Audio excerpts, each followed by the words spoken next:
It wasn't a fantastic start for me, but, you know, I think what we thought was good back then was fighting with all the different boys, Broadmeadows, Coburg, Brunswick and everything.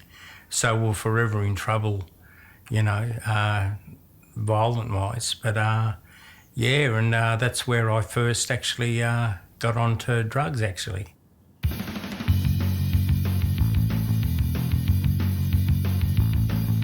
I was a drummer with a lot of different bands. I played drums in a band called Sweet Jane, which originally started off as an all-girls band, but then sort of moved on from there.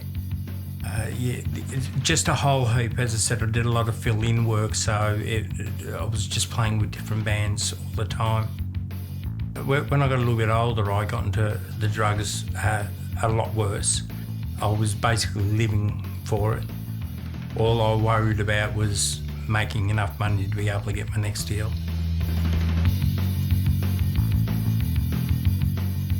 One of the times I was in rehab, one of the guys that was looking after me was telling me how I'm not only wrecking my life, but everyone around me. He said, remember, you got a mum and dad and you got brothers and sisters. He said, do you realise what it does to them? And at first I thought, you know, he's an idiot. But then he explained to me he was a chronic drug addict as well. And it had to start making me think. But that's when the real problem started, because I actually was addicted. And to try to give up, you know, one of the hardest things is to realise that you've got a problem, but then to fix that problem is hard. When I had my first child, I knew I had to do something, because my lifestyle before that just didn't make sense. All I concentrated on was drinking and taking excessive drugs. I thought I was right and everyone was wrong back then, but then, as I said, you know, kids come into the world and it's probably the best thing that could have happened to me.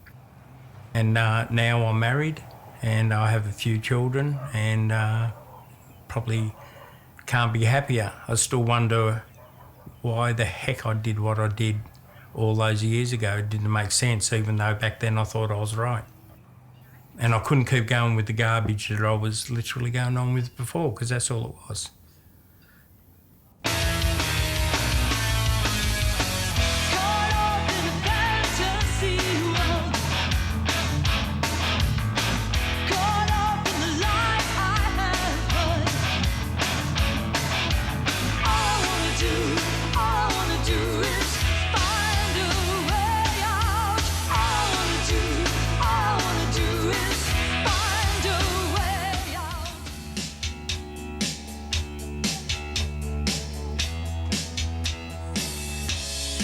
Personally, playing with Dave and Rosanna Palmer with Rosanna's Raiders, you know, I ended up with two of my best friends I probably could have ever met.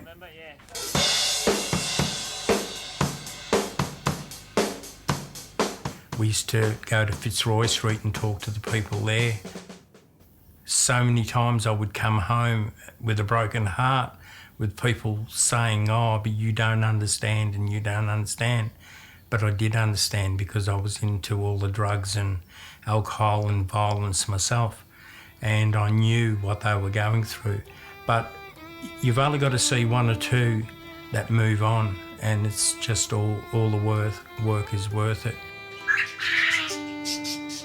I keep birds. I keep the birds basically. I just love the tranquility they can give you. To sit there in front of my birds, I can relax like no one's business. My meditation is to make a cuppa, go out and sit out in front of my birds. I'll put a tape on very softly and the birds whistle to some of the music I put on. He's truly found a friend in me.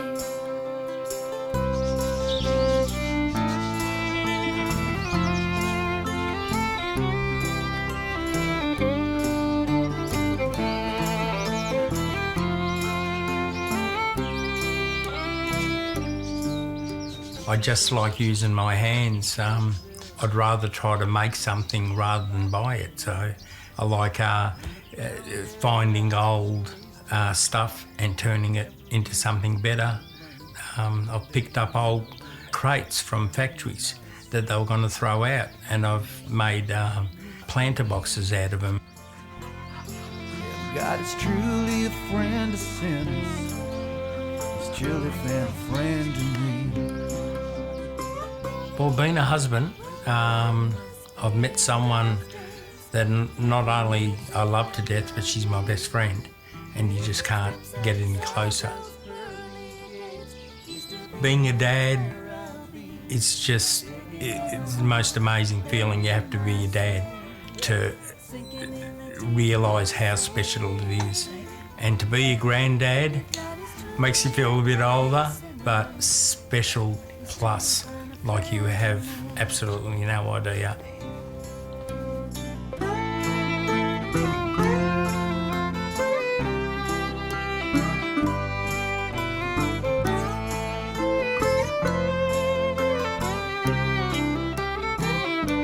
I'm digging in a hole, burying my soul, darker than the deep blue sea. If God is truly a friend to sinners, He's truly found a friend in me.